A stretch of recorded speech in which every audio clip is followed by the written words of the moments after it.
Hello, everyone. I hope you're having a wonderful day. Today, we're going to explore the day Alex and Tu Na finally marry in a tiny farmyard wedding, just as her ex-husband's family suddenly shows up at the gate. If you enjoy this story, don't forget to subscribe so you won't miss the next episodes. Alex and Tu Na's wedding morning had no fireworks, no violin music, and no elaborate flower arch. It began with the screeching sound of a broom on the dirt ground and the clucking of chickens in their coop, awakened too early. From the roadside, the farm still looks like the old tin-roofed house, bamboo fence, cassava field, and chicken coop. But if you step through the bamboo gate, you'll see that everything is completely different today. The dirt yard has been swept clean, and the crushed stones have been pushed aside, creating a small path from the gate to the entrance. On either side of the path, newly planted bamboo stakes, tied with colorful cloth and bright yellow marigolds, flutter in the breeze. On the clothesline, amidst the work clothes and little Henry's shirts, two outfits stood out: Tu Na's white dress and Alex's neatly ironed white shirt, hanging side by side as if they had been waiting for this day for a long time. In the small house, little Henry was the first groomsman ready. He lay on the old wooden bed, kicking his legs, babbling, wearing the tiny white shirt Alex had carefully chosen at the market. On the floor, Tu Na knelt beside the bed, trying to tie a small bow on her child's collar. She had been through so many worse things, being kicked out of her husband's house while pregnant, finding a place to rent, selling vegetables at the market, running in the rain with her child in her arms. Yet today, her hands trembled just because of a ribbon. Alex leaned against the door frame, wearing a casual shirt with the sleeves rolled up, his hair slightly disheveled, but his eyes were soft. "Is Mommy nervous?" he teased, but his voice still held a hint of worry. Tu Na blushed. "I'm just afraid the rice will burn later," she joked, though they both knew she wasn't thinking about the rice pot at all. She stroked Henry's hair and whispered, "Today, our lives have truly changed, Henry." In the corner, an old glass bottle was filled with marigolds Alex had cut from the rice paddies. There were no fancy wedding flowers, just a few simple country blossoms. The room was swept clean, and the two of them understood perfectly what they had been through to get to this day.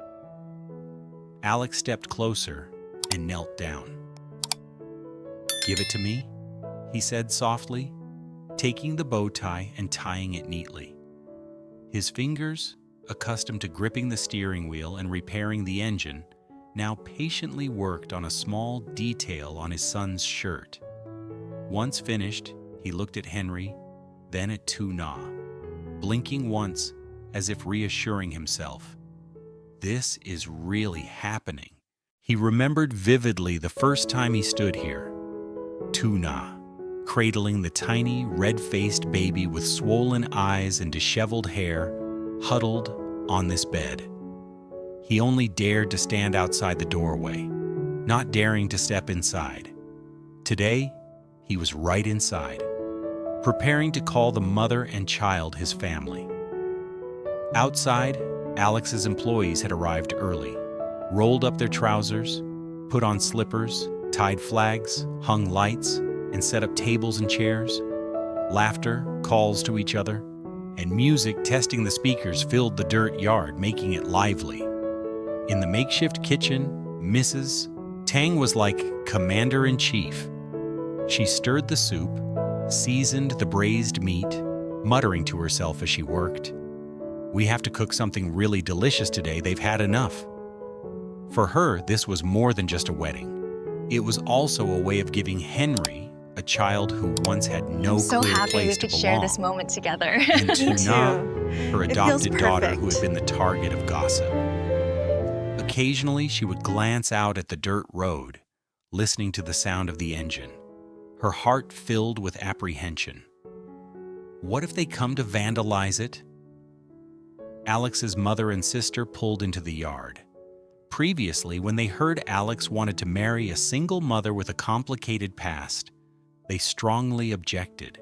They feared public opinion, embarrassment, and the possibility of their son being disadvantaged. But then they witnessed Alex's constant back and forth between the company and the farm, his protection of Tu Na, and his care for Henry, as if he were his own son. The mother's heart softened. Today, Alex's mother held a red box, a wedding gift she had personally chosen for the bride whom she had once refused to even look at.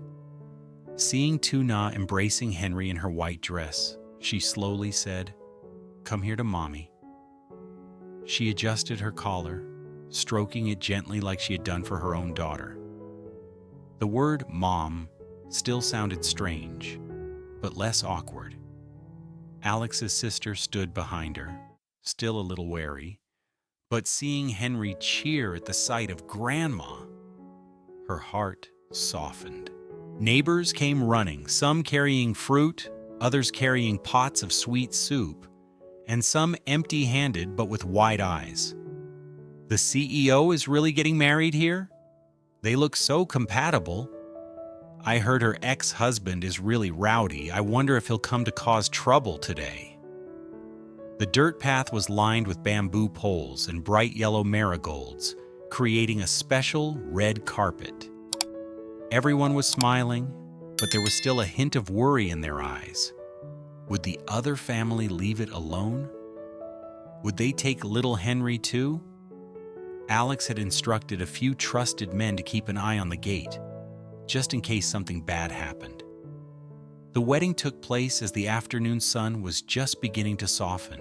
An uncle from the neighborhood was asked to officiate the wedding, holding a microphone and saying a few simple words. The music was turned down, and the chatter subsided. Alex stepped out into the middle of the yard, wearing a white shirt, trousers, and clean shoes. No vest, no tie, but he stood tall. In his pocket was the ring he had been saving up for. The door opened, and Tu Na stepped out, cradling Henry in her arms, walking slowly along the flower-lined path. Each step she took left behind a heavy chapter of her past. The day she was driven from her husband's house while pregnant, the nights she cried alone with her child, the mornings she spent selling vegetables at the market to survive. Today, those same feet, but the path led to someone waiting, not a door slammed shut in her face.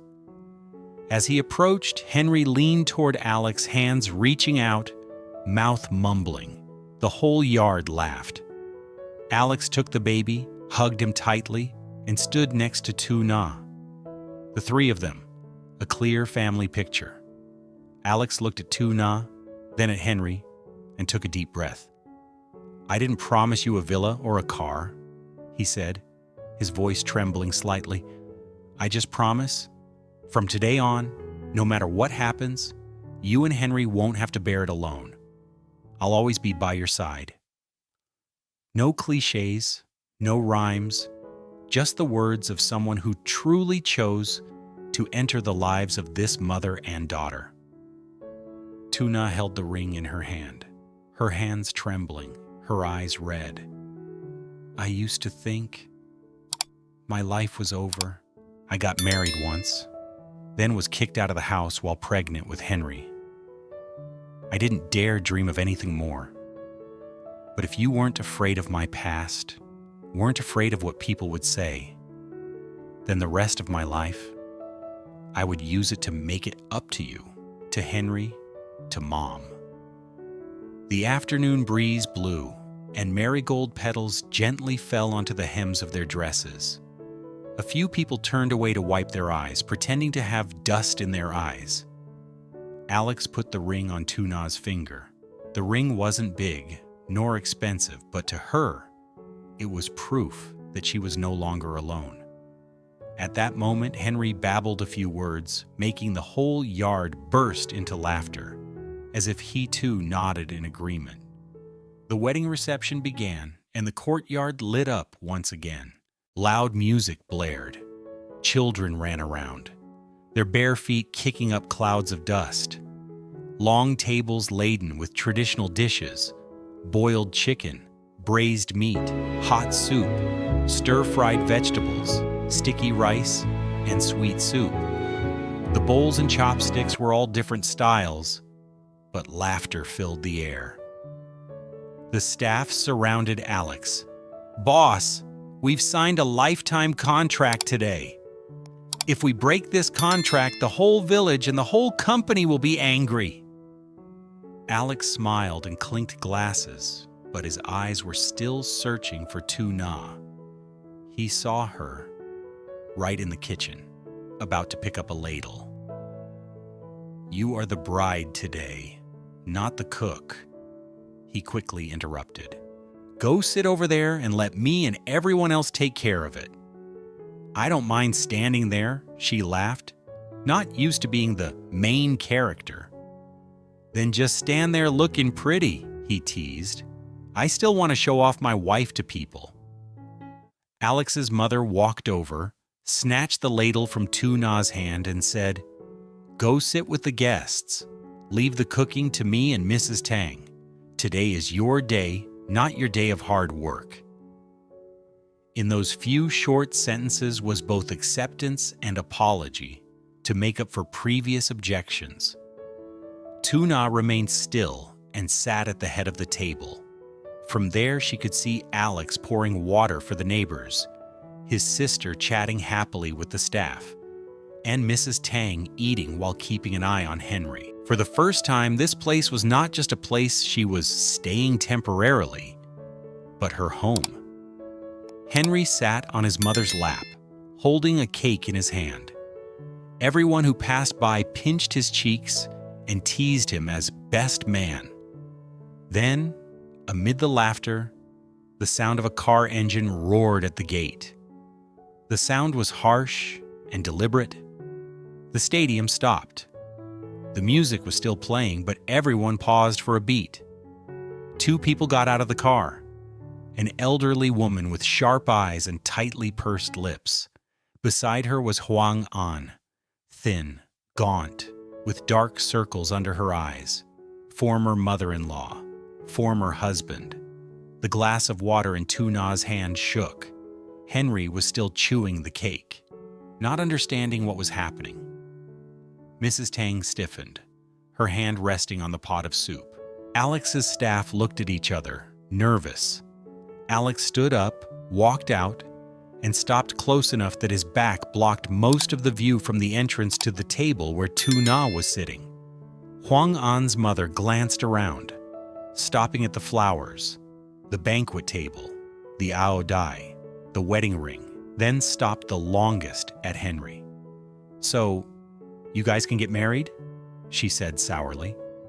Huang An said slowly, "I just want to talk for a bit." "Today is a wedding," Alex replied calmly. "If you're here to offer congratulations, please come in. But if you're here to cause trouble, then please go home." The ex-mother-in-law sneered. "I came to visit my grandson. He has my family name. Don't think that just by putting a ring on him, you can cut it all off." Tu Na's old fears arose. The threats of having her child taken away from her, of being thrown out of the house. She hugged Henry tighter. Alex took another half step, blocking most of the view. "Little Henry is living with his mother, and with me," he said clearly, emphasizing each word. "No one has the right to come here and disturb us, especially today. If you want to see him, arrange a proper meeting later. For now, please don't cause any trouble." His staff stood nearby, and a few men from the neighborhood also quietly stood up, crossing their arms. Huang An retorted angrily, "Who do you think you are? Just because you have a little money and a car, you think you're better than everyone else? She used to be my wife." Alex didn't shy away. "You're the one who signed the divorce papers. You're the one who kicked her out of the house while she was pregnant? You're the one who let the child abduction threats escalate to the point where the police had to get involved. Have you forgotten?" The word police dropped, instantly changing the expressions on everyone's faces.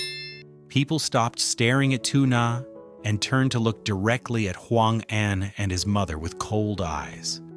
His mother's face hardened as she glanced at her son, then at the people around them, understanding that today was no longer their home, and that Tu Na would no longer be the one being pressured.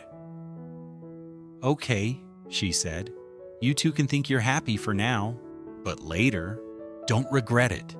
She snatched her hand from Huang An and turned away. He glanced back at Tu Na, hoping to see fear. But all he saw was a mother hugging her child tightly, with the back of a man standing like a bamboo stake in the courtyard behind her. The car roared, turned, and kicked up dust on the dirt road. In the yard, everything was silent for a few seconds. The music was still playing, but low. Then the sound of the metal pot lid slamming down echoed clearly. "Okay, done. All the bad guys are gone," Mrs. Tang said loudly. "If you don't eat, the food will get cold." Laughter erupted, initially forced, then more genuine. People clinked glasses again. The music was turned up louder. Everyone in the stadium seemed to have made a unanimous decision. They couldn't let them ruin the day. Alex's mother stepped forward, placing her hand on Tu Na's shoulder, and the other hand adjusting Henry's hat. She didn't say much, but enough to say, "They're gone. All that's left is our family." Alex sat down next to his wife and whispered, "I'm sorry for making you see this on our wedding day." Tu Na shook her head. "It's all right, at least I don't have to face it alone today." Alex smiled tiredly but with relief. "Yeah, from now on, no matter what happens, no one will be alone anymore." As evening fell, the sky turned a honey-colored hue. String lights flicked on, their shimmering light falling on people, on tables, and on the marigolds. Laughter returned, more abundant than before.